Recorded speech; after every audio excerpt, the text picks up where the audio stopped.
예배서 3장 14절로 19절. 이러함으로 내가 하늘과 땅에 있는 각 족속에게 이름을 주신 아버지 앞에 무릎을 꿇고 비노니 그 영광의 풍성을 따라 그의 성령으로 말미암아 너희 속 사람을 능력으로 강건하게 하옵시며 믿음으로 말미암아 그리스도께서 너희 마음에 계시게 하옵시고 너희가 사랑 가운데서 뿌리가 박히고 터가 굳어져서 능히 모든 성도와 함께 지식에 넘치는 그리스도의 사랑을 알아 그 넓이와 길이와 높이와 깊이가 어떠함을 깨달아 하나님의 모든 충만하신 것으로 너희에게 충만하게 하시기를 구하노라. 아멘. 사도 바울의 기도입니다. 처음 시작 말씀이 이러함으로부터 시작되어집니다. 3장 1절에도 이러함으로 이렇게 되어져 있습니다. 이러함으로라는 그 말은 앞에 말씀을 연결해서 그 앞에 말씀을 토대로 근거로 하시는 말씀이다 이렇게 생각이 들어집니다. 앞에 무슨 말씀이냐면은 1장부터 2장, 3장에 이어지기까지 예수님의 사랑과 복음 그리고 믿음, 교회를 통한 하나님의 역사와 계획에 관한 말씀이 되어져 있는 것을 봅니다. 그것을 근거로 사도 바울이 기도를 합니다. 기도의 주 내용은 속사람이 강건하게 되기를 원한다. 이런 내용의 말씀입니다. 속사람이 강건하게 되어지는 것은 믿음과 사랑이다. 그래서 기도의 내용이 그리스도의 사랑에 관한 말씀입니다. 예수님을 믿는 믿음에 관한 말씀으로 되어져 있습니다. 그리스도의 사랑으로 충만하게 되기를 원하고 또한 예수님을 믿음으로 마음에 모시기를 원한다. 사도 바울의 기원이고 간절한 소원인 것을 볼 수 있습니다.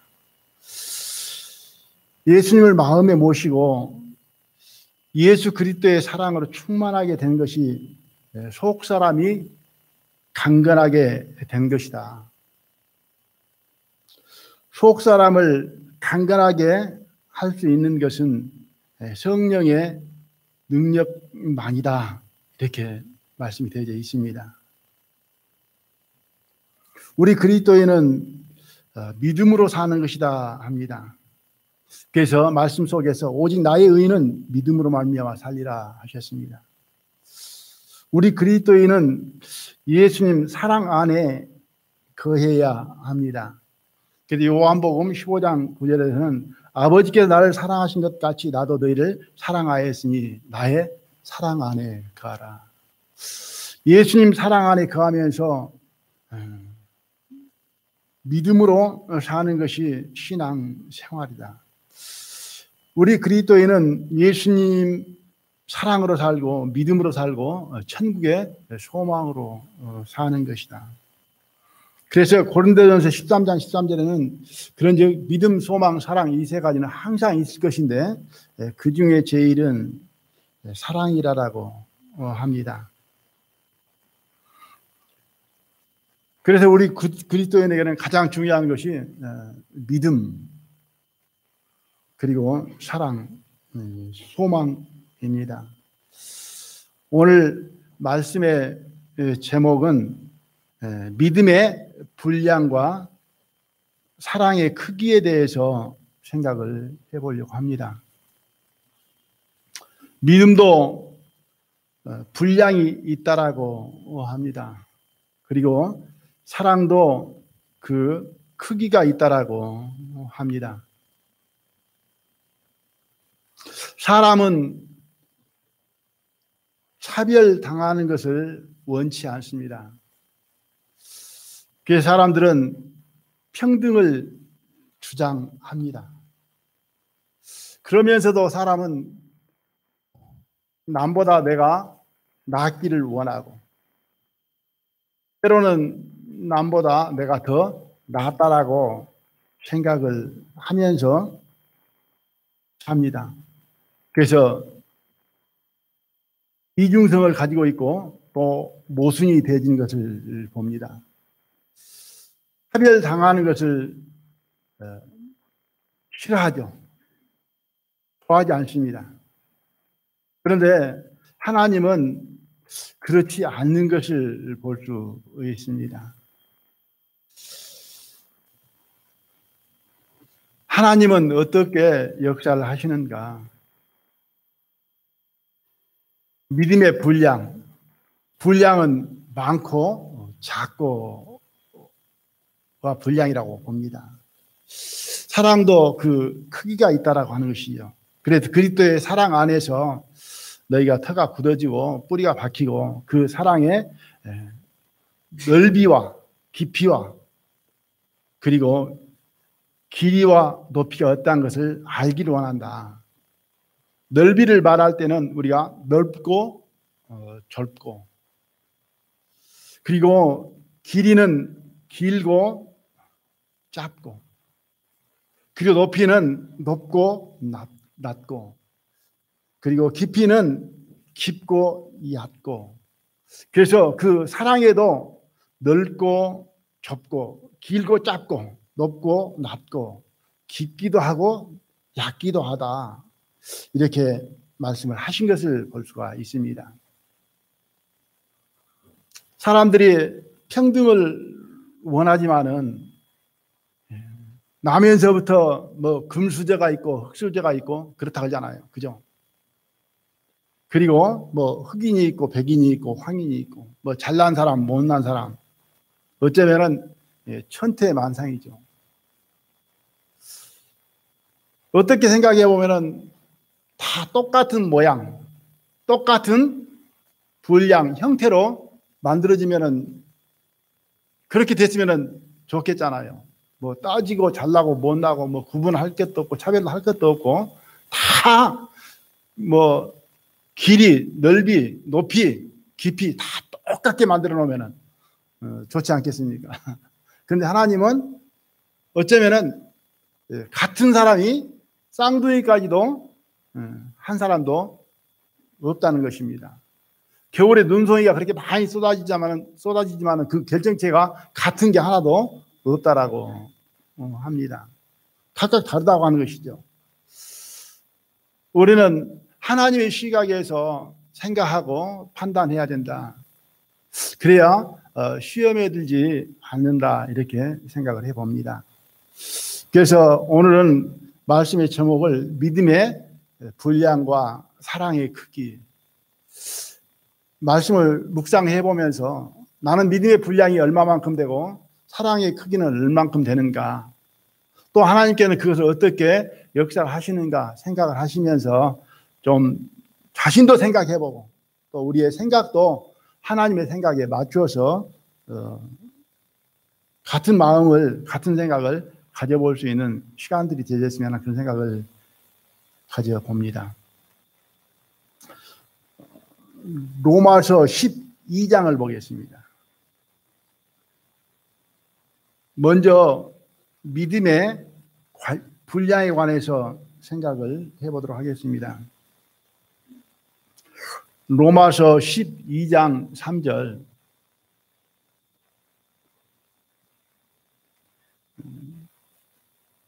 아시는 말씀이니까 못 찾으신 분들은 늘 이야기를 하지만은 찾다가 시간 다 보내면은 찾도 못하고 듣도 못하고 그냥 넘어갑니다. 그러니까 들으시기만 해도 충분하리라고 봅니다.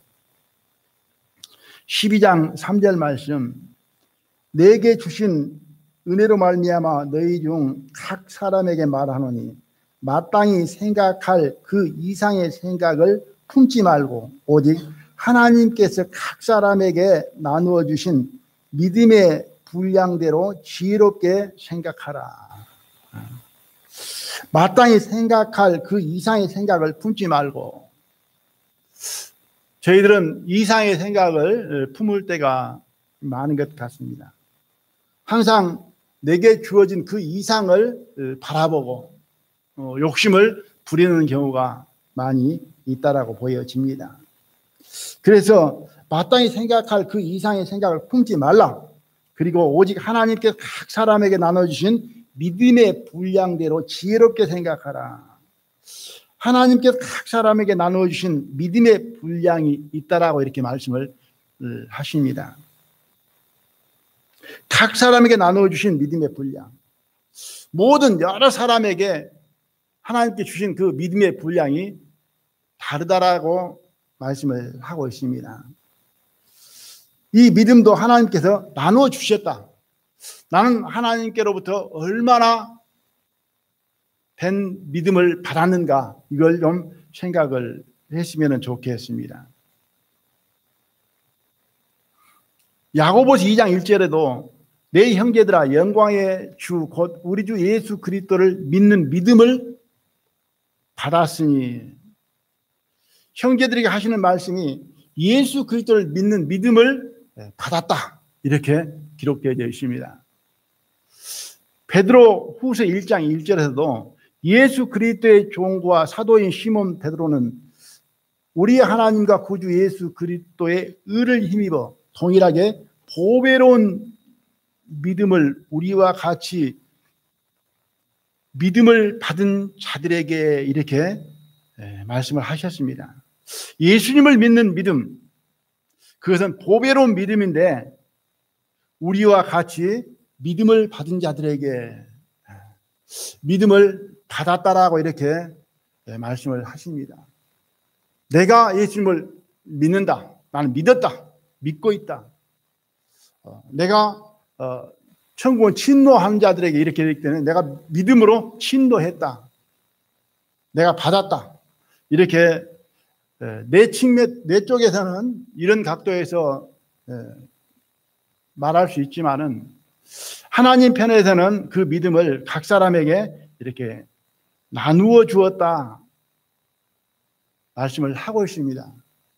또 우리는 받았다, 받은 것이다. 하나님께 주신 것 나는 다만 받은 것뿐이다. 이렇게 말씀이 되어져 있습니다. 우리는 하나님의 시각에서 믿음은 하나님의 은혜이고 예수님께 십자가에 죽어 주신 것도 사랑과 은혜이지만은 내가 믿음을 가질 수 있는 것도 하나님의 은혜이다. 하나님의 축복이다.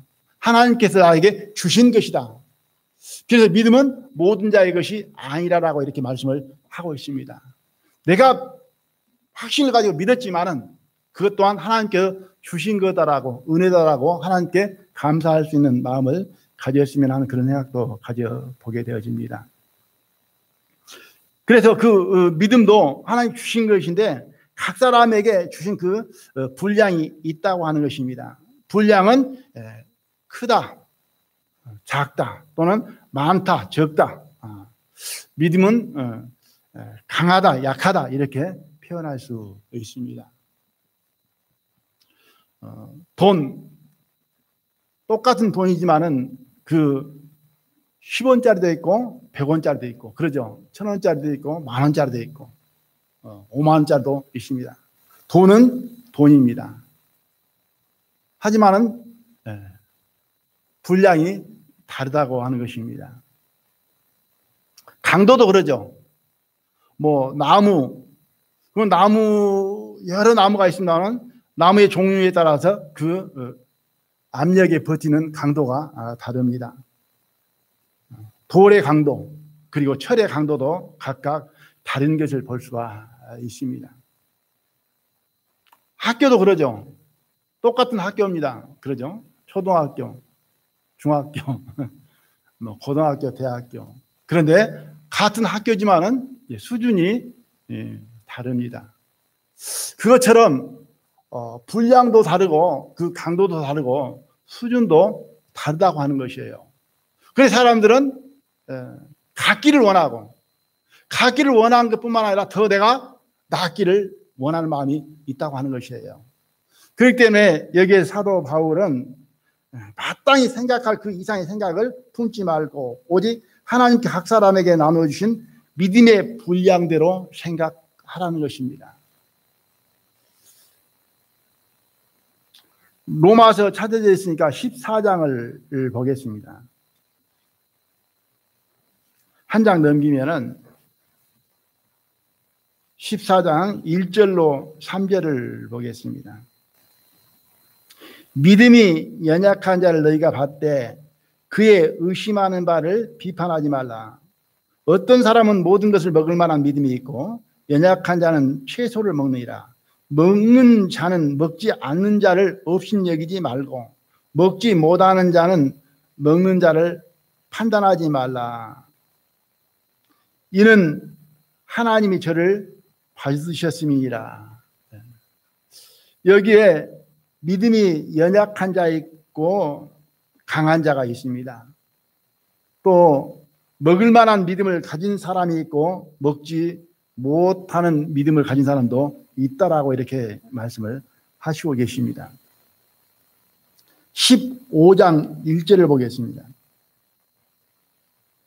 우리 강한 자가 마땅히 연약한 자의 약점을 담당하고 자기를 기쁘게 하지 아니할 것이라. 여기에 강한 자가 있습니다.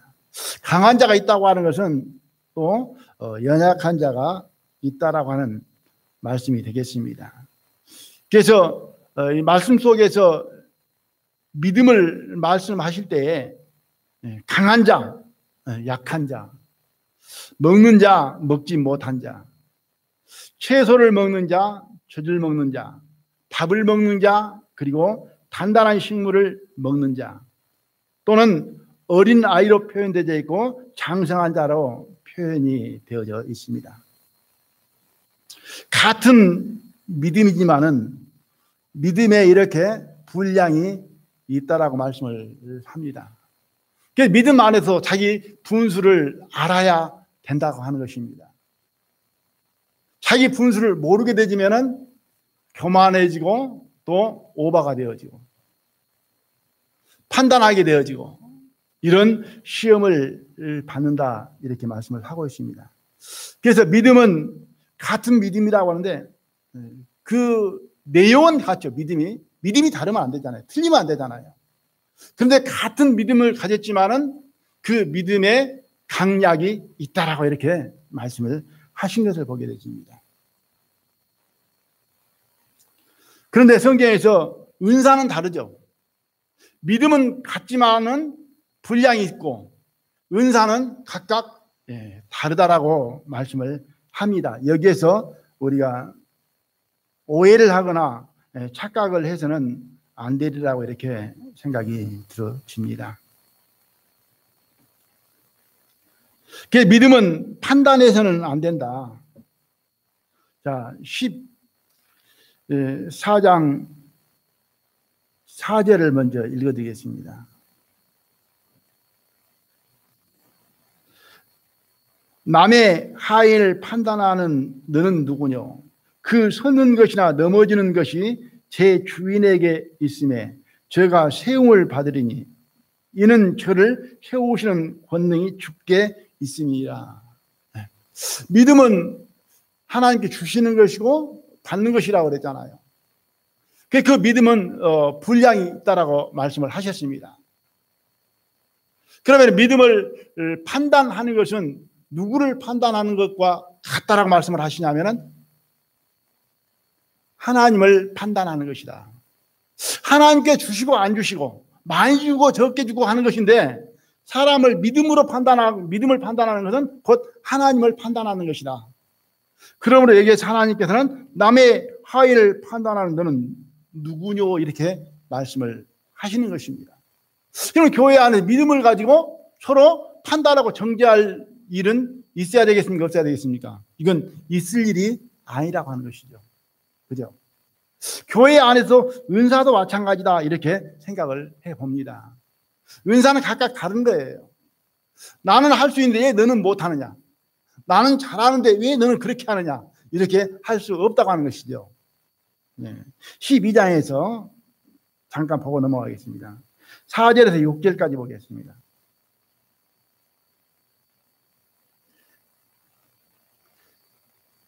우리가 한 몸에 많은 지체를 가졌으나 모든 지체가 같은 직분을 가진 것이 아니니 이와 같이 우리 많은 사람이 그리스도 안에서 한 몸이 되어 서로 지체가 되었느니라.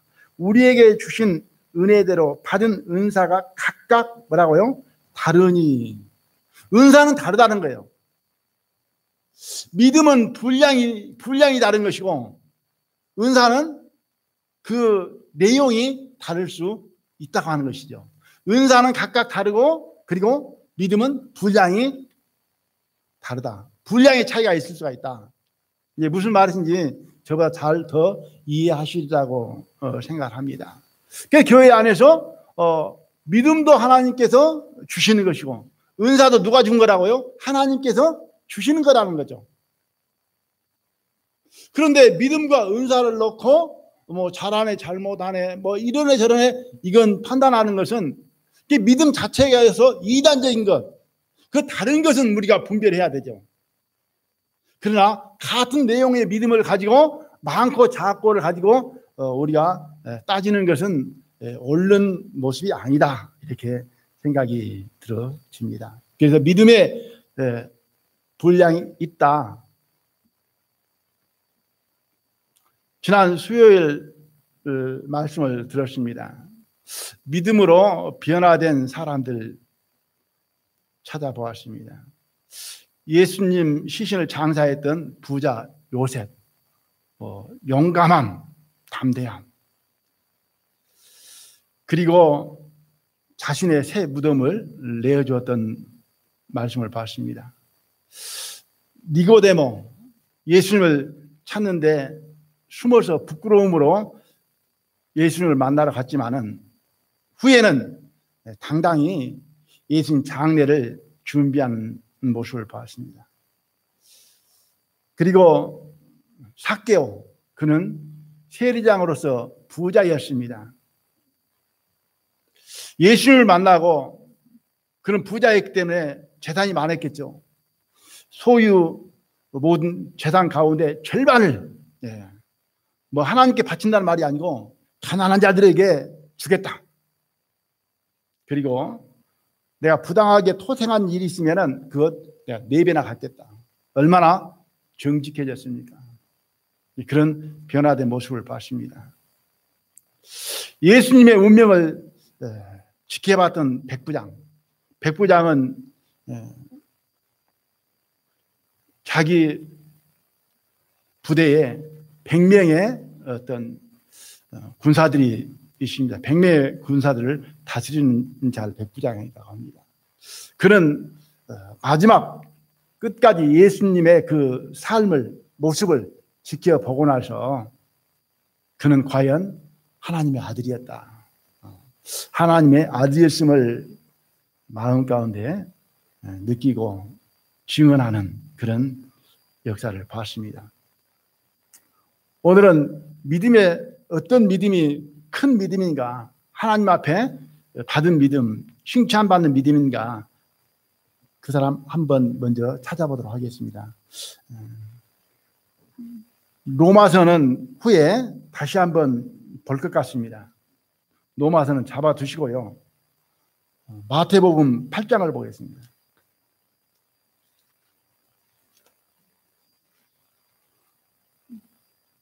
여기에도 백부장의 믿음에 관한 말씀입니다.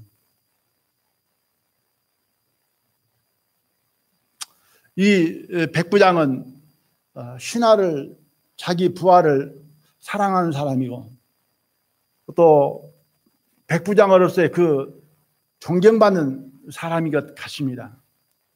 이 형태의 모습으로 볼 때 마태복음 8장 5절로 먼저 10절까지 읽어드리겠습니다. 예수께서 가버나움에 들어가시니 한 백부장이 나와 간구하여 가로되 주여 내 하인이 중풍병으로 집에 누워 몹시 괴로워하나이다. 가라사대 내가 가서 고쳐주리라. 백부장이 대답하여 가로되 주여 내 집에 들어오심을 나는 감당치 못하겠사오니 다만 말씀으로만 하옵소서. 그러면 내 하인이 낫겠사옵나이다. 나도 남의 수하에 있는 사람이요 내 아래도 군사가 있으니 이들을 가라 하면 가고 저들을 오라 하면 오고 내 종들을 이것을 하라 하면 하나이다. 예수께 들으시고 기히 여겨 쫓는 자들에게 이르시되 내가 진실로 너희에게 이르노니 이스라엘 중 아무에게도 이만한 믿음을 만나보지 못하였노라. 이 백부장의 믿음을 보고 예수님께서는 내가 이스라엘 많은 이들 중에 이만한 믿음을 내가 만나본 적이 없다. 그러니까 믿음이 크다고 하는 것이 아닙니까? 모든 그 이스라엘 사람들의 믿음보다는 이 믿음이 더 높다는 것을 여기에서 느껴볼 수 있습니다. 백부장이 예수님께 간구한 것은 하인이었습니다. 자기 하인, 자기 수하에 있는 사람. 그 사람이 중풍병에 걸렸는데 예수님께 간절히 그 신하를 사랑하는 마음이 있기 때문에 그러하리라고 이렇게 생각을 합니다. 그러하면서 자기 수하에도 많은 사람이 있는데 뭐라고 이야기합니까? 이들을 오라면 오고 가라 하면 간다. 이걸 하라면 한다. 어떻습니까? 이 백부장은 정말 존경받을 만한 백부장이 아닌가 저는 이렇게 생각을 해봅니다. 이 백부장의 믿음을 보면은 첫째 믿음은 예수님의 그 왕권을 인정하는 믿음이다. 그러죠. 내 신하도 이렇게 말을 잘 듣습니다. 나 백부장인데 오라면 오고 가라면 갑니다. 근데 예수님께서도 그 신하들에게 말만 하면은 다 순종하고 그걸 다 할 것 아닙니까? 뭘 인정하는 거예요? 예수님의 권위를 인정하는 거예요. 두 번째는 낫게 하실 수 있다는 믿음입니다. 그죠? 이 중풍병을 신하를 통해서 예수님께서는 낫게 하실 수 있습니다. 또 하나의 믿음은 예수님의 그 인격이라고 하면 인격이고 약속이라고 하면 약속이고 그 말씀을 믿는 능력도 믿고 왕권도 믿고 그 인격도 약속도 믿는 믿음, 그 믿음을 다 가진 것이 이 백부장의 마음이다 이렇게 생각합니다. 그렇기 때문에 예수님께서는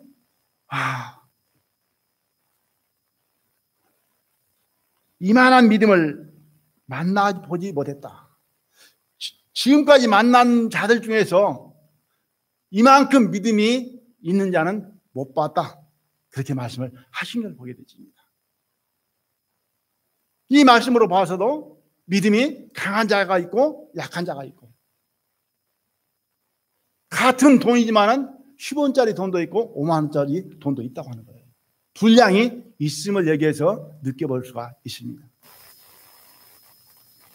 그 믿음을 보시고 13절에 예수께서 백부장에게 이르시되 가라 네 믿은 대로 될지어다 하시니 그 시로 하인이 나으니라. 이렇게 됐음을 볼 수가 있습니다. 그래서 믿음의 분량이 있다. 각각 그 분량은 다르다. 그러므로 믿음을 판단하는 것은 옳은 것이다 아니다. 이 믿음은 하나님께 주신 것이고 하나님께서 받은 것이기 때문에 내가 받은 걸 가지고 내가 내를 자랑하고 내를 높일 수가 없잖아요. 하나님께 감사하고 하나님께 영광을 돌릴 뿐이다. 또 혹 교회 안에서 믿음이 부족한 자가 있고 약한 자가 있으면 그를 위해서 주시는 분이 하나님이시고 그렇기 때문에 하나님께 사도 바울처럼 기도하는 것이 옳은 것이지 그를 판단하고 무시하고 업신여기고 정죄하는 것은 바람직한 모습의 태도는 아니다. 그래서는 안 된다라고 하인을 판단하는 것이다. 이렇게 말씀을 하신 것을 볼 수 있습니다. 그래서 믿음의 분량이 있다. 내 믿음의 분량은 얼마나 되는가? 어느 정도인가? 우리 자신들이 한 번쯤은 생각을 해볼 필요가 있다. 이렇게 보여집니다. 오늘 말씀의 제목이 믿음의 분량과 사랑의 크기인데요. 사랑의 크기에 대해서 좀 생각을 해보려고 합니다. 사랑도 크기도 하고 작기도 하다. 그래서 찬송가에도 그 크신 하나님의 사랑 그러잖아요. 그럼 하늘을 두루마리 삼고 바다를 먹물 삼아서 그 하나님의 사랑을 기록한다 한다지라도 다 기록할 수 없다. 사랑을 많이 느낀 사람은 정말 그렇게 기록할 수 없다라고 하지만은 아마 여기에 계신 분들 A4 용지 나누어 드리고 펜 하나씩 드리면은 아마 어떤 분들은 종이가 부족하고 또 볼펜 하나 드리면은 볼펜 잉크가 부족하다. 이제 그럴 분도 계시지만은 몇 줄 쓰다가 뭐지? 뭔 사랑을 받았지? 그럴 수도 있으리라 이렇게 생각을 합니다. 사랑도 크기가 있다고 하는 것이죠. 에베소서 2장 4절과 5절에 보면은 우리 구원 받은 것을 이렇게 말씀을 합니다.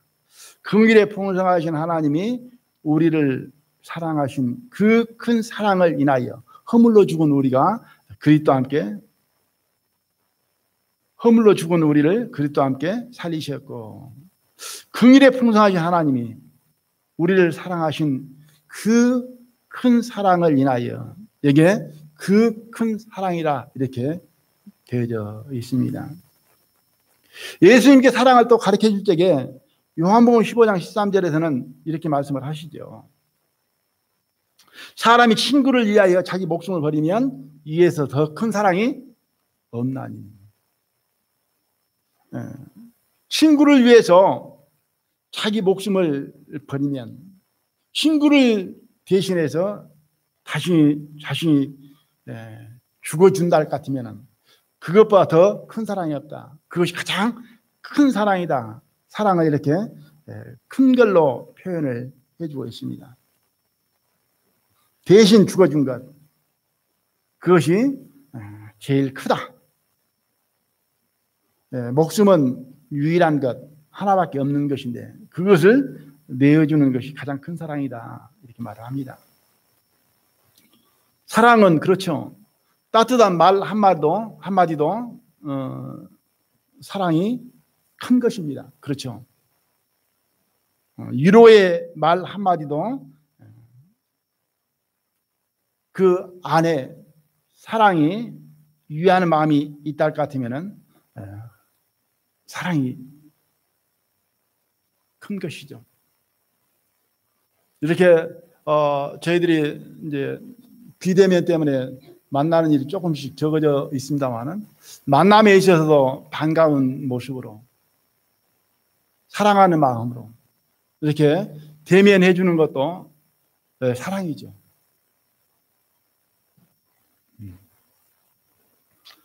노동으로 힘으로 도와주는 것도 사랑이고 어려울 때 물질로 도와주는 것도 사랑입니다. 목숨을 내어주는 것이 그보다 더 큰 사랑이다 이렇게 말씀을 하신 것을 보게 되십니다. 그럼 하나님의 사랑의 기준, 하나님의 사랑의 크기,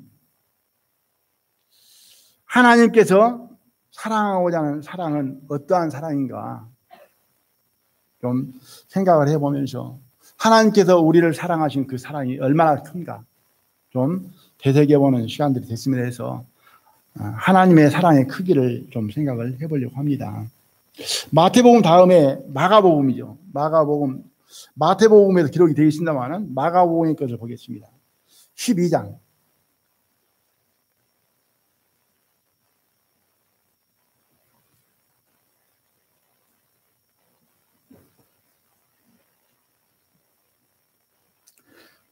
마태복음 12장 30절에서 31절.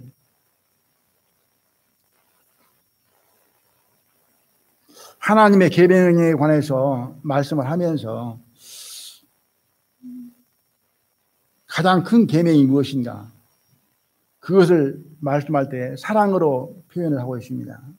30절. 네 마음을 다하고 목숨을 다하고 뜻을 다하고 힘을 다하여 주 너의 하나님을 사랑하라 하신 것이요. 둘째는 이것이니 내 이웃을 네 몸과 같이 사랑하라 하신 것이니라. 이에서 더 큰 계명이 없느니라. 이 계명을 사랑으로 바꾸어서 보면은 이에서 더 큰 사랑이 없느니라 이렇게 볼 수 있습니다. 하나님을 사랑하는데 마음, 목숨, 뜻, 힘을 다하여 사랑하는 것이다. 목숨만 다하는 것이 아니고 마음과 뜻과 힘을 다하는 것. 그러니까 뭡니까? 남김이 없이 모든 것을 다하여, 이것이 사랑이라고 말합니다.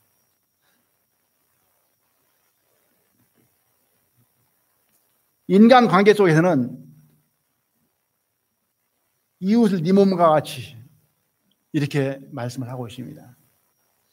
네 몸과 같이 사랑하는 것. 몸의 사랑에 관해서는 에베소서에서 누구든지 언제든지 제 육체를 미워하지 않는다. 누구든지 언제든지, 누구든지라고 하는 것은 모든 사람을 말하고 있죠. 언제든지는 항상 변함없이 끊임없이 영원토록 자기 몸을 미워하지 않는데요. 그리고 양육하고 보호한다. 이것이 사랑이랍니다. 그러니까 사랑은 마음을 다하고 목숨을 다하고 뜻을 다하고 힘을 다하는 것. 자기 몸과 같이 생각하는 것. 자기 몸으로 여기는 것. 이것이 하나님이 원하는 사랑, 하나님이 하고자 하는 사랑, 하나님이 하시는 사랑이라고 하는 것이죠. 이걸 놓고 사랑이라고 합니다. 며칠 전에 느닷없이라는 말도 있죠. 뜬금없이라는 말도 있고, 그죠? 생각지도 못한 그런 것을 느닷없이 뜬금없이 그러잖아요. 같이 사는 사람이 사랑한대요. 그게 민망하더라고. 그래서 대답이 그래? 그럼 그런다고 해? 그러고 넘어갔습니다. 사랑은 마음을 다하고 목숨을 다하고 뜻을 다하고 그리고 자기 몸과 같이 여기는 것이다 라고 사랑을 말씀을 하십니다. 그럼 성경에서는 목숨을 뭐라고 말씀하시느냐? 마태복음 16장 26절에서 사람이 만일 온 천하를 얻고도 제 목숨을 잃으면 무엇이 위가리요? 사람이 무엇을 주고 제 목숨을 바꾸겠느냐? 가장 소중한 게 뭐라고요? 만물 가운데서. 천하 만물보다 더 소중한 게 뭐라고요? 목숨이랍니다. 천하 만물 다 얻으면 뭐 할 겁니까? 다 가졌으면 뭐 할 겁니까? 오늘 밤에 내가 내 목숨을 잃어버리면 아무것도 아니잖아요. 그래 무엇을 주고 제 목숨을 바꾸겠냐?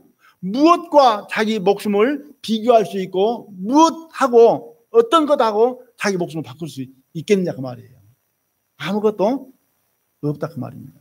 그런데 목숨을 내어주는 것이 뭐라고요? 사랑이라고 하는 거예요. 내가 사랑하는 것에 내 목숨을 내어주는 것이 사랑이다 이렇게 말씀을 하십니다. 예수님의 사랑은 그러한 사랑이라는 것이죠. 이건 비교도 안 되죠. 예수님의 목숨은 진짜 목숨이지만은 우리 같은 인생의 목숨은 파리 목숨도 안 되죠. 사실은 예수님 목숨하고 동일하게 취급해서는 또 안 돼요. 예수님의 목숨은 하나님이시잖아요. 차원이 다른. 그런데 예수님의 사랑을 보면은 목숨을 다하는 사랑이잖아요. 요한복음 10장 11절에서 나는 선한 목자라. 선한 목자는 양들을 위하여 목숨을 버리거니와. 예수님은 선한 목자랍니다. 우리는 예수님이 목자이시고 우리는 뭐예요? 목자시라면 우리는 양떼잖아요. 그러죠. 그런데 예수님께서는 그 양들을 위하여 목숨을 버린다. 요한일서 3장 16절에서는 그가 우리를 위하여 목숨을 버리셨으니 우리가 이로써 사랑을 알고 예수님께서 우리를 위하여 목숨을 버리셨다. 이걸 보고 우리는 사랑을 알았다. 사랑이 무엇인가도 아는 것이 되겠고, 하나님께 나를 얼마만큼 사랑하셨는가 그것도 알게 됐다. 사랑 아셨습니까? 하나님이 나를 사랑하신 그 사랑을 아셨습니까? 사랑이 무엇인 줄 알았습니까? 눈물의 씨앗입니까?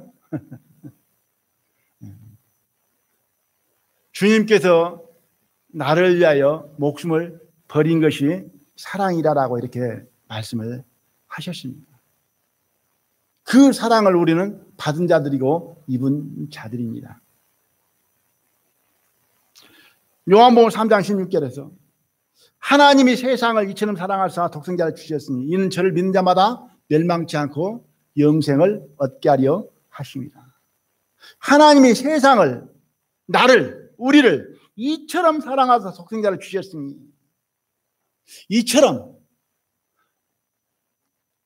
목숨을 내어주는 것을 말씀을 합니다. 그 사랑으로 우리를 사랑하셨다. 우리는 그 사랑을 입음으로 받음으로 멸망치 않고 영생을 얻는 자가 되었습니다.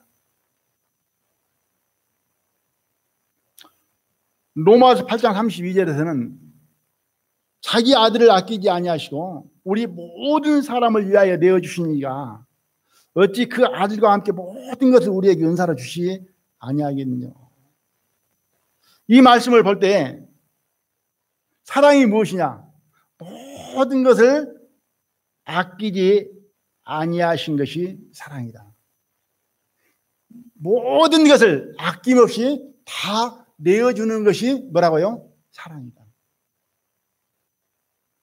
그럼 우리는, 우리라고 표현하기는 그렇고 저는 하나님을 얼마나 사랑할까?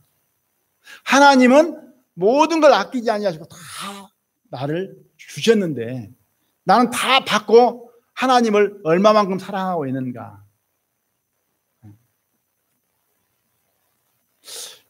이 말씀 앞에 볼 때 참 부족하다. 하나님을 사랑함이 어쩌면은 먼지만 또 못하다. 그런 생각을 가져봅니다. 로마 4장 25절에서도 예수는 우리 범죄함을 위하여 내어줌이 되고 또한 우리를 의롭다 하심을 위하여 살아나셨다. 이렇게 기록이 되어 있습니다. 주님의 사랑, 우리를 사랑하시는 그 사랑이 얼마나 큰가. 하나님의 가장 큰 사랑, 독생자 아들을 내어주신 것, 이것이 하나님의 사랑이다. 예수님의 가장 큰 사랑, 자기 목숨을 내어주신 것.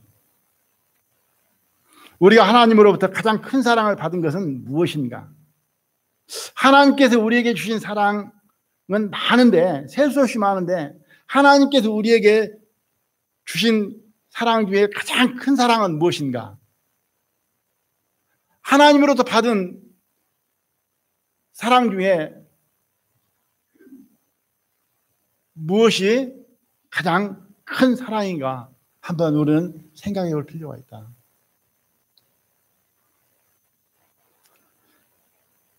하나님께 주신 것, 그 사랑을 다 기록하려고 하면은 뭐 하늘을 두루마리 삼고 바다를 먹물 삼아도 어떤 분들은 부족하다고 그러잖아요. 그것처럼 하나하나 보면은 하나님께 받은 사랑이 많죠. 건강 주신 것, 뭐 재물 주신 것, 때마다 일마다 도와주신 것, 또 영육간에 지금까지 지켜주신 것, 믿음 생활 잘 할 수 있도록 말씀 주시고 능력 주신 것, 하나님께 주신 것이잖아요. 우리는 받은 것을 살아왔고, 하나님의 일 잘 할 수 있도록 은사 주신 것, 빛 가운데 거하며 거룩한 삶을 살도록 성령 충만 주신 것, 하나님의 은혜를 누리게 하시고 평강 주신 것, 하나님을 경외하며 소망으로 살게 하신 것, 뭐 헤아릴 수 없이 많죠. 예수님께서 십자가에 죽어주신 것, 예수님께서 십자가에 죽어주신 그 사랑과 은혜로 내가 구원받은 것, 어느 것이 가장 크겠습니까? 하나님께 받은 사랑 중에 제일 가장 큰 것, 최고의 사랑이 뭐라고 생각합니까?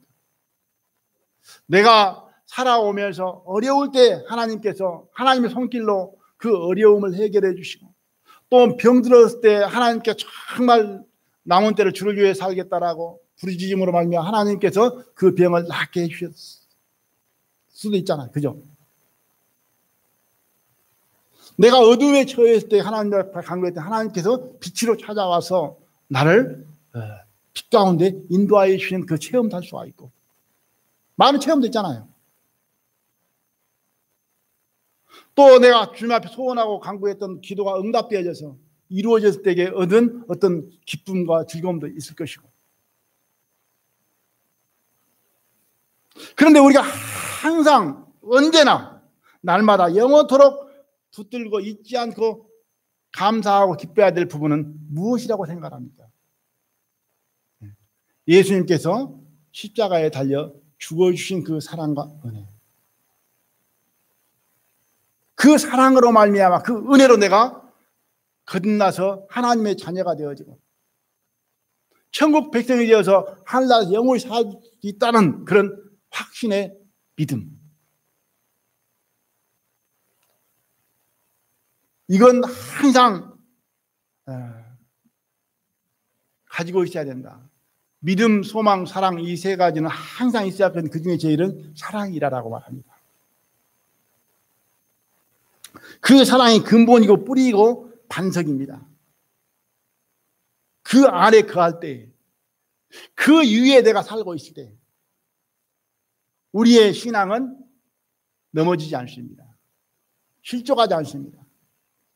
그 사랑이 내 마음 가운데서 희석되어져 버리고 희미해지고, 그리고 어떤 내가 매달렸던 기도의 응답이 되어지고, 어떤 내가 방황했던 그 속에서 내가 빛을 찾고, 그것이 그때 그 순간에는 크고 좋은 것 같지만은 어쩌면은 그것은 잠깐일 수도 있습니다.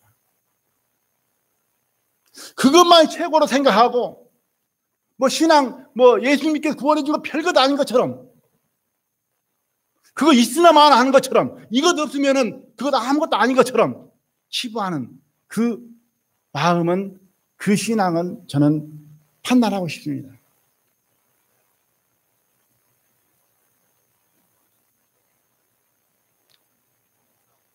항상 내 마음 가운데 뿌리로, 반석으로, 근본으로 붙들려 있어야 될 것은 예수님께서 나를 사랑하시는 그 사랑입니다. 우리 믿음도 여러 가지입니다. 예수님의 은혜를, 그 사랑을 받는 믿음도 있습니다. 하나님의 능력을 받으려고 하는 그 믿음도 있습니다. 그죠? 저는 하나님의 능력을 받는 믿음과 하나님의 사랑을 받는 믿음과 비교를 한다 할 것 같으면 무엇이 우선이고 더냐? 나는 사랑이라고 생각합니다.